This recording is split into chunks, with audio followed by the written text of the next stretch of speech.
que Rebecca, elle avait 3 ans quand elle a épousé Isaac? Alors toi, je t'ai déjà épinglé, et on va continuer, parce que tu ne fais que dire des choses effarantes. Donc là, tu dis, déjà, tu commences, hein, est-ce que Isaac a épousé Rebecca et que cette dernière était âgée de 3 ans?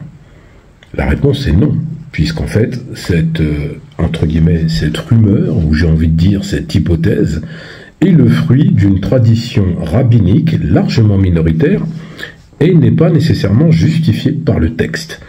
En l'occurrence, dans Genèse 24, 16, 20, Rebecca est appelée en hébreu Nahara, qui veut dire la jeune femme. Et en plus, dans ce passage de la Bible, il est mentionné qu'elle va traire de l'eau et s'occuper des chameaux. Donc, elle ne peut pas avoir 3 ans. Voilà, son âge n'est pas précisé, effectivement. Et je le répète, cette histoire de 3 ans est quelque chose qui a été véhiculé par la tradition rabbinique qui tendait à cette époque-là et par la suite à justifier certaines attitudes, surtout sur des mariages avec des hommes très âgés et des femmes bien plus jeunes. Puis j'ai envie de dire, se marier avec un enfant de 3 ans, même si on est dans une époque antique, ça n'a aucun sens. Autant Charlemagne lui-même s'est marié avec une jeune fille de 10 ans, parce qu'on est au Moyen-Âge, je dis pas que c'est bien, je dis simplement qu'on ne mourrait pas au même âge. Et en plus de cela, les mœurs étaient largement différents. Aujourd'hui, il est clair que la majorité sexuelle en France est de 15 ans. Les mariages, alors là, les juristes peuvent me reprendre, se font normalement quand on est majeur, mais en tout état de cause, on ne va pas se marier ni avec quelqu'un de 3 ans, ni 10 ans, ni 12 ans, ni 6 ans. Voilà. Alors, à cette première affirmation, boum. Que beaucoup de musulmans occidentalisés qui ont honte du comportement de leur prophète. Alors là, tu vas très loin, puisque tu développes un concept que je n'avais jamais entendu, des musulmans occidentalisés. Alors, je réajuste, il faut faire un rappel. Il y a des musulmans et des musulmans. Il n'y a pas de musulmans pratiquants, de musulmans non pratiquants, de musulmans orientalisés et de musulmans occidentalisés. Musulman, muslim, veut dire littéralement soumis à Dieu, soumis au Créateur. Alors j'ai envie de dire que même un arbre quelque part pourrait être muslim, soumis à son Créateur. Ceux qui pourraient me rétorquer qu'ils ne seraient pas soumis à la création ou au Créateur, j'ai envie de dire, arrêtez de respirer, faites un essai, et vous allez devoir respirer à nouveau pour pouvoir continuer à vivre. Ça, c'est par exemple une règle à laquelle vous ne pouvez pas échapper, on peut l'appeler une loi de création. Donc, quelque part, vous êtes soumis au Créateur. Je ne parle pas de foi, je ne demande pas de croire au Dieu de l'islam, ou de croire à Dieu. Libre à vous, mais vous ne pouvez pas échapper à la règle de la création. La création, donc le Créateur, que vous y croyez ou pas, a édicté cette règle qu'il fallait que vous respiriez pour pouvoir vivre, ou que vous devez boire ou manger. Si vous ne le faites pas, vous mourrez, parce que vous avez désobéi à la règle. Donc, c'était une parenthèse, la soumission au Créateur, al-muslim, le musulman. Là, il nous a rajouté occidentalisé. Qu'est-ce que ça veut dire en fait? Les musulmans qui habiteraient en Occident seraient des musulmans occidentalisés, avec une autre façon de voir les choses que les musulmans, par exemple, qui seraient africanisés, et les musulmans qui seraient arabisés, asiatakisés, est-ce que ça se dit? Je ne sais pas, voilà, américanisés. Non. Il y a des musulmans, point barre. Ensuite, tu as dit une phrase qui n'est même pas un pléonasme, qui n'est même pas, entre guillemets, une ironie, une utopie, un antonyme, oui c'est ça, je cherchais, un antonyme, le tout et son contraire. Les musulmans ont honte de leur prophète, les musulmans occidentalisés. Alors, au-delà de dire le fait que le prophète de l'islam, Mohammed, est entre guillemets la figure centrale de la religion islamique, puisque c'est celui qui reçoit la révélation, c'est celui qui va être en charge de la transmettre, et tout au long de sa vie, au-delà de la révélation, il a eu une vie assez particulière. Je vous invite à lire d'ailleurs, pour ceux qui ne l'ont pas fait, le Nectar cacheté, qui est une excellente biographie du prophète Mohammed. J'en ai moi-même lu une dizaine, et je peux dire que celle-là est particulièrement complète. Ça vous permet de comprendre comment il vivait et de ne pas tomber dans des propos réducteurs comme ce monsieur qui dit les musulmans occidentalisés ont honte de leur prophète. Alors, excusez-moi, j'ai l'œil qui gratte. On ne peut pas accepter ces propos-là, puisque aucun musulman ayant du bon sens ne va dénigrer le prophète. Dans la mesure où il est, entre guillemets, un homme qui sert d'exemple en tant que prophète, mais même en tant qu'homme, en tant qu'humain, de par son comportement, et même des penseurs, de grands penseurs, que ce soit Victor Hugo qui lui a dédié des poèmes, que ce soit Voltaire ou même Napoléon Bonaparte le sanguinaire qui lui-même avait vanté les qualités émérites du prophète Mohammed. Ils sont très nombreux ceux qui l'ont fait au cours des siècles, mais aujourd'hui la grande mode c'est de le dénigrer ouvertement, voire même de l'insulter, et cela ne pose pas de problème. Ça pose des problèmes aux musulmans qui n'hésitent pas à monter au front pour vous le dire, mais en tout état de cause, là, monsieur, tu racontes absolument n'importe quoi. Vous rétorquez quand vous dites qu'il a épousé une fillette de 6 ans à l'âge de 51 ans. C'est un peu... Alors nous sommes là devant un cas qu'on nous rétorque très souvent, qu'on soit historien, théologien ou même simple musulman ou pas, peu importe. On entend souvent que le prophète Mohammed aurait marié Aïcha quand elle avait 6 ans et qu'ils auraient consommé leur mariage quand elle en avait 9. Si on rapporte cela à l'histoire, ce ne serait pas tellement extraordinaire, on est au Moyen-Âge. Mais le problème, c'est est-ce que c'est vrai, historiquement? Eh ben, je vais y répondre tout de suite, puisque c'est une rumeur, une affirmation qui est devenue en fait une vérité au fil du temps, et qui est souvent un argument qui vise à décrédibiliser l'action du prophète Mohammed, et surtout à décrédibiliser l'ensemble de la religion musulmane. Donc, il faut déjà comprendre une chose. Dans l'islam, il y a 2 sources qui permettent de s'appuyer sur des faits historiques.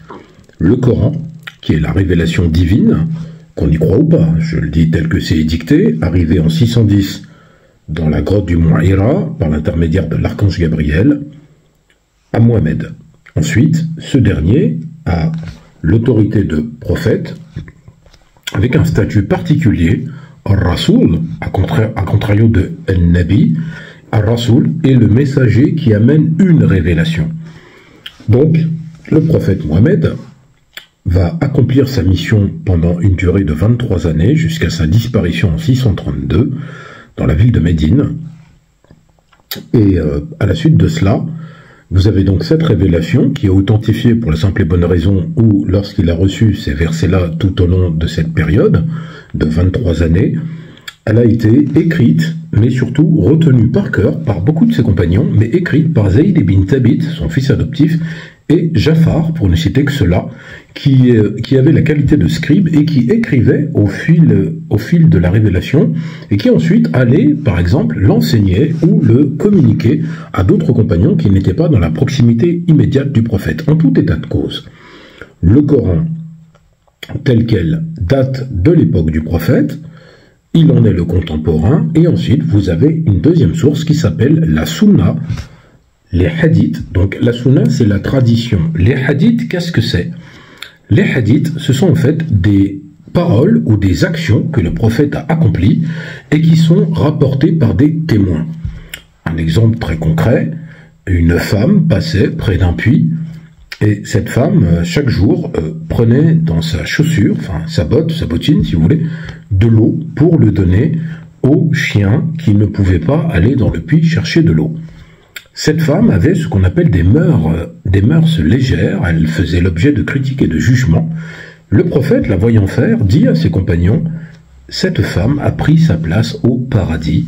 Et certains s'en sont émus en disant « Oui, mais cette femme, elle a une mauvaise réputation. » Et le prophète a dit « Chaque jour, elle emmène de l'eau. Avec sa chaussure, elle le donne à ses animaux, à ses chiens errants. Pour cela, elle a donc commis ses bonnes actions, et pour cela, elle sera récompensée. » Ça, c'est un exemple de hadith.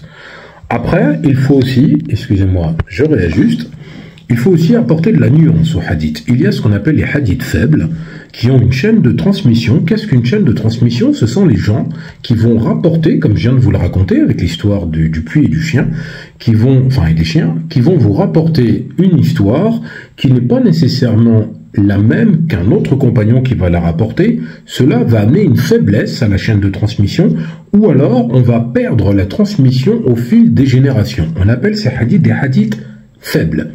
Il y a ensuite de faux hadiths, puisqu'il faut le considérer, des chrétiens et des juifs se sont convertis à l'islam de manière hypocrite, cela est avéré historiquement, pour pouvoir infiltrer l'islam et le détruire de l'intérieur.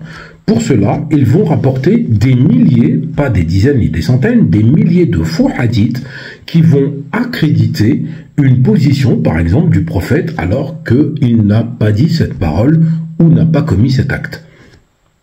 Et après, vous avez les hadiths authentiques, avec une chaîne de transmission qui est validée, qui est authentifiée parce que ceux qui ont rapporté ces hadiths sont entre guillemets de bonne réputation, de bonne foi, et la chaîne a été maintenue. Exemple, Aïcha, qui est celle qui est mentionnée comme ayant 6 ans lorsqu'elle est mariée avec le prophète, Aïcha est connue comme étant celle qui a rapporté le plus de hadiths, qui sont qualifiés d'authentiques. Tout cela nous emmène à la conclusion suivante. Comment arrive-t-on à dire que le prophète s'est marié avec Aïcha quand elle avait 6 ans? Eh bien, dans un hadith qui se trouve dans un corpus qui s'appelle le Sahih, le Sahih al-Bukhari al-Muslim. Al-Bukhari, en fait, est un savant, ce qu'on appelle un savant, c'est un théologien, féru d'islam, qui, plus de 300 ans après le prophète de l'islam, va venir, en fait, tenter de compiler le plus de hadiths authentiques possible afin de créer un ouvrage qui permettra à tout musulman, au fil des générations, de consulter ces hadiths. Il écrit donc son Sahih. Et à titre d'anecdote, par exemple, il a été rapporté que Al-Bukhari, dans la quête de ces hadiths, se rendait chez un homme qui était en train de distribuer de la nourriture à ses chèvres. Il se rendait chez cet homme parce que cet homme avait a priori un hadith à communiquer ou était en possession d'un ou plusieurs hadiths. En tout état de cause, cet homme avait levé son tablier et appelé ses chèvres en leur disant qu'elles allaient manger de la nourriture.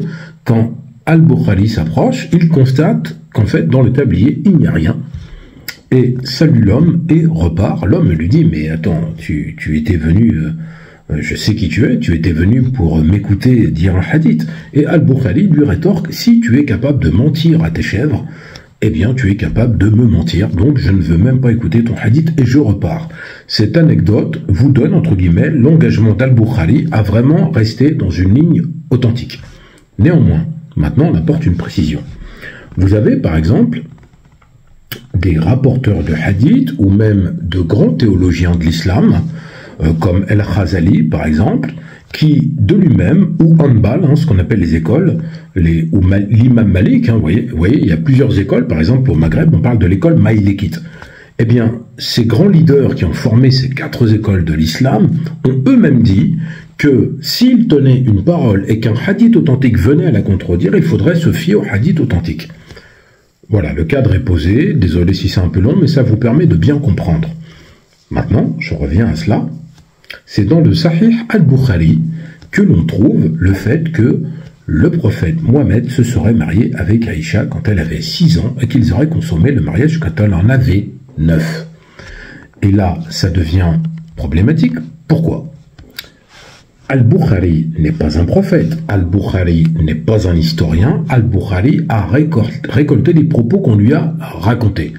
Le problème, c'est que ce propos-là n'est pas étayé par des faits historiques, mais pire encore, il est en totale contradiction. Je m'explique.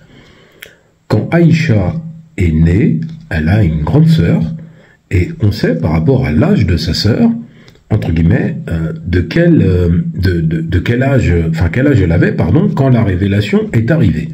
En 610, Aïcha avait 4 ans. On trouve ces indications, par exemple, auprès des chroniques de Ibn Tabari, mais aussi d'historiens de l'époque, qui sont catégoriques sur le fait de dire qu'elle avait 4 ans. Ensuite, on sait, et ça c'est dans le Sahih al-Bukhari, que le prophète va, entre guillemets, faire la connaissance plus intime, je parle pas de mariage, je parle pas de relation, mais une connaissance plus proche, entre guillemets, avec Aïcha dans la ville de Médine. Or, la ville de Médine n'existait pas en 610, puisqu'elle s'appelait Yathrib. Médine existe à partir du moment où il y a l'Hégire, on est en 622. En 622, Aïcha a donc 16 ans. Puisqu'en 610, elle en a 4, on rajoute 12, elle en a 16. Mais ce n'est pas en 622 qu'il fait la connaissance de Aïcha, puisqu'en 622, c'est l'installation à Médine, c'est ce qu'on appelle la migration entre la Mecque et Médine.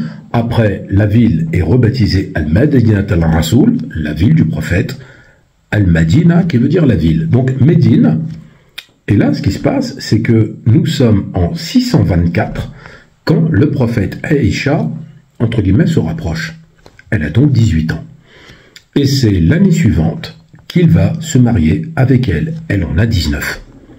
Maintenant, si vous me dites qu'il en a 51 et qu'elle en a 19 et que c'est scandaleux, je vais vous rappeler qu'on est au Moyen-Âge, mais au-delà de ça, c'est même pas le propos. Aujourd'hui, il y a des gens qui se marient avec des filles de 20 ans, ils en ont 60, 70, et ça dérange personne. Et il y a aussi deux vieilles femmes qui ont presque 70 ans et qui se marient avec des hommes qui en ont 40 ans, dixit le président de la République et sa femme. En tout état de cause, c'est très différent. 6 ans, 9 ans et 18 à 19 ans, c'est pas la même chose. Et là, ce que je dis, ce n'est pas une ligne de défense, je le précise, ce sont des faits historiques. Si vous voulez me contredire, allez-y, donnez vos sources, je les écoute. Moi, ce que je dis, ce n'est pas ma vérité, c'est une affirmation basée sur des recherches qui me permettent d'avoir cet argument. Au-delà de cela, j'ai envie de vous dire, si le prophète s'était marié avec une femme de 6 ans, enfin, pas une femme, pardon, avec un enfant, c'est un enfant, avec un enfant, une enfant de 6 ans, vous ne croyez pas que ses détracteurs en auraient profité pour en faire un argument politique, pour en faire un argument visant à détruire sa réputation? Vous ne croyez pas? Non? Réfléchissez un peu. Il y a eu pendant les croisades des campagnes de dénigrement où Mohamed est devenu Mahomet, et on l'a dénigré de manière très frontale. Je pourrais, le cas échéant, l'expliquer dans une autre vidéo. Mais en tout état de cause, dans aucun de ces dénigrements, il y a eu le fait, parce qu'à l'époque, les historiens étaient plus proches de ces périodes-là, et si ce fait avait été marqué, c'est-à-dire que on en avait la preuve formelle, il est clair que ses détracteurs et ses ennemis auraient utilisé cela pour le discréditer. Parce qu'il est clair que s'il est prophète de Dieu et qu'il se marie avec une enfant de 6 ans, il n'y a plus du tout de légitimité à assumer ce rôle de prophète.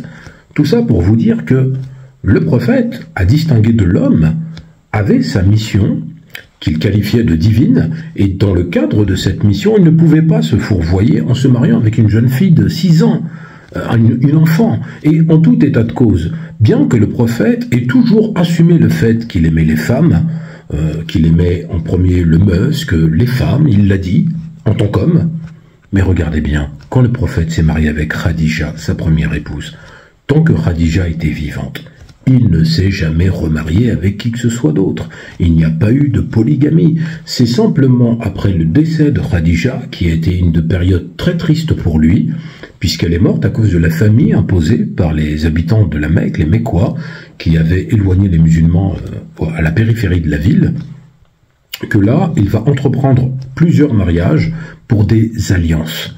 Il faut être très clair là-dessus. Entre la fille de Abu Bakr, son meilleur ami, qui va devenir le premier calife de l'islam, celle de Omar ibn al-Khattab, etc., il va se marier avec des filles qui sont souvent affiliées à des chefs de tribus locales pour permettre d'avoir des alliances. C'est de la politique, puisque je rappelle qu'à cette époque-là, lorsqu'il s'installe à Médine, il doit asseoir, entre guillemets, une certaine autorité et nouer des alliances. En tout état de cause, je ne vais pas m'éparpiller. Ce fait est faux, que cela vous plaise ou non. Il ne s'est pas marié avec Aïcha quand elle avait 6 ans. Allez faire vos recherches et vous revenez me voir et vous verrez que j'ai raison. Et ce n'est pas pour avoir raison, j'insiste encore là-dessus, c'est juste la vérité historique. Comme si un voleur est pris sur le fait et qu'il dit Regarde là-bas, il y a lui aussi qui a volé. Hein. Est-ce que ça excuse son action pour autant? C'est pareil pour Mohamed. C'est tout autant condamnable à l'époque qu'aujourd'hui. Surtout qu'Allah aurait dû le prévoir puisque Mohamed est un exemple parfait pour tout. Je vais finir là-dessus. Pourquoi le propos est pitoyable? Là, cet individu fait preuve d'une incompétence notoire dans le domaine de l'islam, dans le domaine de l'histoire, dans le domaine de la théologie, dans le domaine de tout, en fin de compte. Parce que si on retourne la situation, il a commencé son propos en disant que, par exemple, il l'a dit, Rebecca avait 3 ans quand elle s'est mariée avec Isaac. Moi, j'ai juste pris la Bible, la Genèse 24, 16, 20, le fait qu'elle s'appelait Naharan, c'était son surnom, la jeune femme. Mais là, est-ce qu'il a fait cet effort envers l'islam? Et là, il critique et insulte le prophète de l'islam, Mohamed, en disant des choses qui non seulement sont fausses, mais donnent l'impression, en fait, qu'il est dans le jugement. Est-ce que je pourrais lui dire, par exemple, que les scandales de la pédophilie, jusqu'à preuve du contraire, ne sont pas dans l'islam, hein, c'est-à-dire dans l'Arabie Saoudite ou ailleurs, même si ça existe, certainement. Je veux dire, les scandales avec les États-Unis, le Vatican, tous ces prêtres, des centaines de milliers d'enfants qui ont subi des viols, ce prêtre qui se travestit, ou le cardinal qui prend de la cocaïne, qui se déguise en femme, enfin, c'est des scandales, le Vatican, ça s'arrête pas. Si on regarde les Borgia, c'est encore pire. Il y a même un pape qui a déterré, à l'époque où le pape était à Avignon, qui a déterré le prédécesseur pour faire fouetter le corps, des orgies avec des enfants. Bref, est-ce que moi je peux dire que Jésus a cautionné cela, que Jésus était un pédophile? Jamais de la vie. Et combien même ce seraient des choses qui seraient rapportées dans le futur. Il faut les étayer avec des éléments historiques, il faut les étayer avec des éléments factuels. Donc là, moi je me garde bien de juger les chrétiens, puisque cet homme est un chrétien, hein, c'est un spécialiste de la Bible apparemment, je l'avais épinglé sur l'autre vidéo. Je me garde bien surtout d'insulter des prophètes quels qu'ils soient, que ce soit Isaac ou d'autres, et en tout état de cause, avant d'émettre des choses pareilles et de les balancer sur les réseaux sociaux, fais des vérifications, fais juste un effort, va sur Google, hein, c'est pas dur aujourd'hui, vous tapez savoir, vous recoupez tout ce que j'ai dit là, vous le vérifiez, mais là, lui, ce qu'il veut, c'est simplement dénigrer et insulter. En tout cas, il faut rester vigilant face à ce genre de contenu. Faites toujours l'effort d'apprendre à chercher, analyser et comprendre si vous vous intéressez à ces sujets. Merci de vous abonner, likez, partagez, commentez, surtout abonnez-vous. J'ai aussi ma chaîne YouTube, n'hésitez pas à vous abonner, mon compte Instagram, Gabriel Souleika. En tout cas, je continue mes vidéos et je vous remercie.